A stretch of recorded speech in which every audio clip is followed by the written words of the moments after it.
In, out, in, out. Barbarians. Warriors stripped of banners, predators without a pack, the last disciples of rage, men who once lived by the sword, who died in blood and fire. The world changed. It bent its knee to the transistor gods while the Reaper idols pulsed in their towering neon temples. But we remained, waiting in the archways, watching from the doorways. In a world that worships control, we are the last heretics.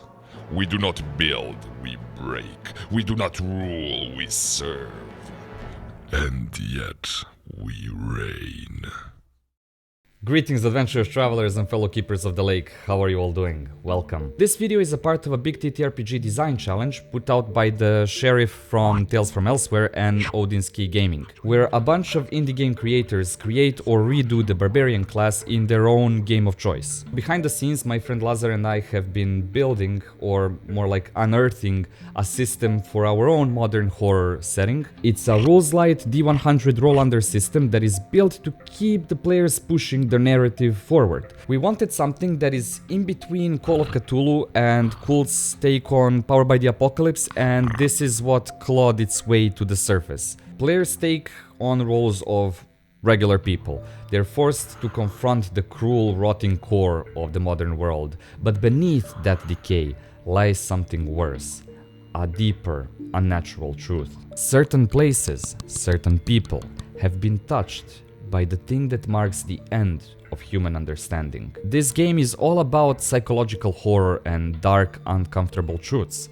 We don't need any flashy monsters. If you look closely, real monsters are all around us. The idea here is to walk you through the high-level rules of our game and then use that to...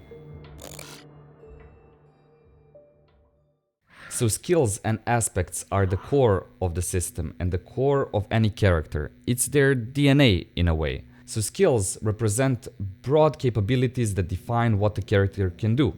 They range from 0 to 100. The higher the skill, the better the chance of success. An average person would have 30% in each skill. On the other hand, someone who has mastered the art of a certain skill caps at around 70%. While skills answer the question of what a character is doing, aspects define the context in which the action takes place. So each aspect represents a distinct category of influence or the environment. Industry represents all things man-made, from towering skyscrapers to intricate machines. Nature encompasses the natural world and the manipulation or understanding of organic matter. Science encompasses disciplines that seek to explain the natural and artificial world. Society covers human behavior, relationships and cultural systems, everything from individuals to entire civilizations. Spirituality represents personal and cultural understandings of the metaphysical, including rituals, philosophies, and religious practices. And last but not least, the void. It reflects the unknown, the unknowable, where human understanding stops. The truly metaphysical is the realm of the supernatural, the cosmic horror, the phenomena that exists beyond logic and comprehension. So how proficient a character is in each aspect is represented by an aspect die. This can range from a d6 all the way to a d20. An average person would have a d6 in each aspect, with void starting at 0, if they haven't had any contact with the otherworldly. So, like in other games, we roll dice to see if characters succeed or fail at a certain thing.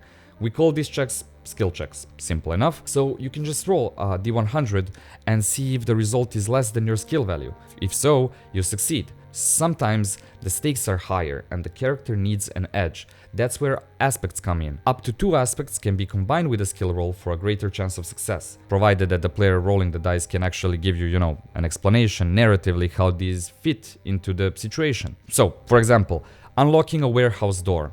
You roll force, and you use the industry aspect. But using a crowbar as leverage, you might want to roll force plus industry plus science. On the other hand, if you're cooking a delicious meal, you can roll shape nature. At the end of the day, you are shaping organic material. But you can also roll the same thing plus science if you're doing a surgery, if you're a doctor. Moving stealthily through the jungle, roll adapt plus nature. Blending in with the crowd in a big city, roll adapt plus industry, you're in the city, right? And you're surrounded by people, so you can use society. There is more depth to this system, of course, but you get the basic idea. The last mechanic I want to mention is similar to Call of Cthulhu, and that is Sanity. It measures how many horrific things a character can endure and how many unspeakable truths they can witness before their mind fractures completely. When a character's sanity drops low enough to reach the breaking point, their mind falters. This moment marks a shift, a scar is carved into their psyche, and the character gains what is known as a trigger. Triggers are conditions that are tied to character's trauma, and when these conditions are met, they force the character to go through what is called a manifestation of madness. Basically, the character loses a part of their ability to maintain control over their actions. The cool thing here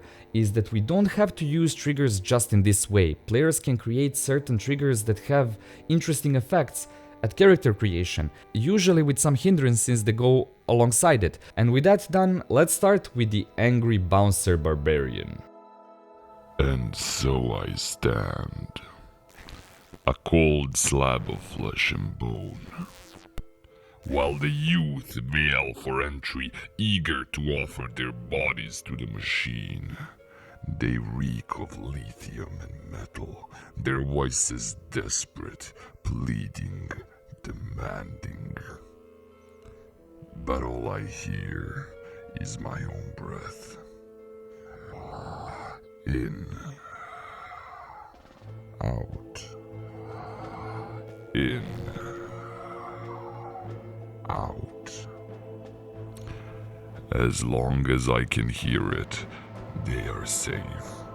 But if it stops, if the silence swallows me whole, God help these maggots. To create our barbarian, we have 25 points. I would say this guy, in terms of moving, shaping or adapting, not that good, but quite good at force and control, and a little bit of shape. For aspects, I have 9 points, and I can use them to upgrade the starting aspect die to the next die size. I would say that this bouncer really feels natural in an industrial environment. And also I would say that he knows the human body enough to know where to hit to cause most or least amount of damage proportional to the pain. Observing society is his job, so he knows how to read people. 3 points into society. Just for good measure, let's say that this bouncer has seen things bordering unnatural in the late nights keeping watch. So I think we can put a d6 in void as well. So to simulate how barbarians in other games have this feature of rage, we can use our triggers.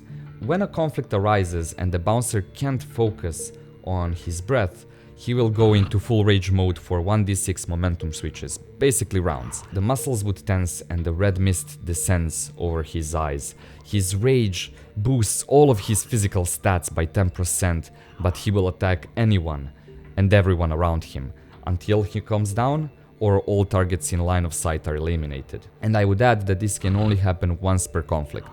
So this is how I would design the barbarian in our game, and it would be really interesting to play alongside a character like this.